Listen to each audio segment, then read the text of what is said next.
I'm Sandra. I'm Isabella. And we're here at South by Southwest EDU. We're here at South by Southwest interviewing very important people in the education area. Currently a high school senior. I'm a senior in high school. I'm really excited because I've never been in an interview like this. I hope to maybe have a more clear image of what I'm going to do in college because I know the areas that I'm interested in, but I'm still not sure what I want to pursue. Right now, it's pretty daunting for a lot of us to kind of figure out what we truly want to do. I think maybe talking to these more experienced people, I'll be able to make a better choice and understand better what I want. Thinking back when I was in high school and thinking about what kind of things I was passionate about, I really didn't know. Yeah. But looking back on it, I now realize that this idea of a career path to me always seemed like so linear, and that never really resonated with me. I worked at Nike, I worked in public relations and in marketing. I never thought in my career that I'm going to be a Chief Inclusion Diversity Officer. I was a doctor, I was an anesthesiologist. I always actually thought that I wanted to be a city manager. Very specific, very sort of odd career path. And when I was at East Texas A&M, worked as an RA, got to know the dean of students and realized there actually is a whole career path in higher education.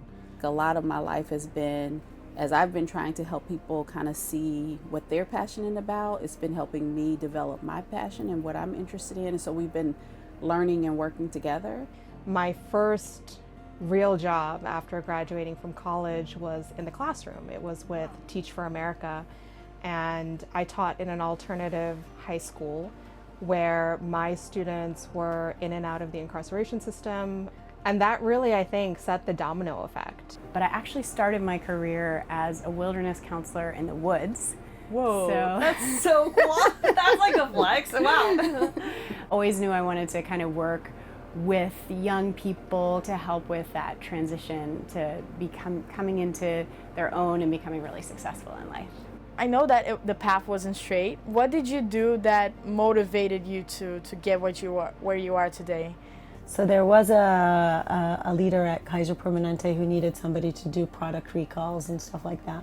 And that job was literally 4 levels below where I came to the States from. Like I was a direct report of a CEO, and this one was like multiple levels below. And then within 2 or 3 years, I kind of got back on track.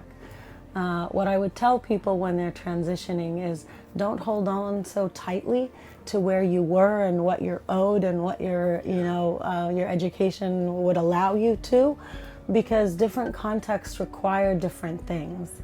And if you're the common denominator, you will always succeed. I think, and the internal purpose really mattered. Through it all, the one constant for me was my purpose, this inner purpose around access and skilling and economic inclusion. Before my interviews, I was a bit more nervous than I am right now because after talking to these people and listening to their advices, I feel like I took a weight off my back. What would you say is one of like the greatest trait that you would say would be, good to have, to develop, or try to keep in mind as we kind of navigate our early adulthood? I don't give advice to 17-year-olds, I get advice from 17-year-olds.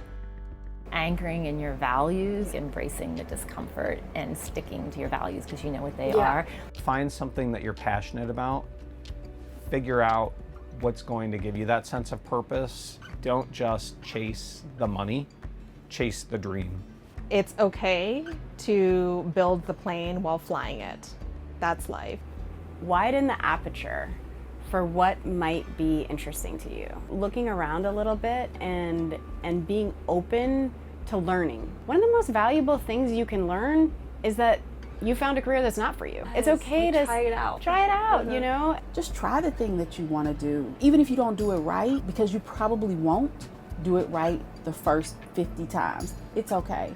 Trying things out isn't failure. Trying things out is success. I went to freaking medical school and then I left it after 10 years. I'm doing very well right now. And so it's like, it wasn't a bad thing to do that. Kind of changed the way I feel about my future. I was quite nervous beforehand of picking a major or a career right now. After those interviews, I feel very, very content also very inspired.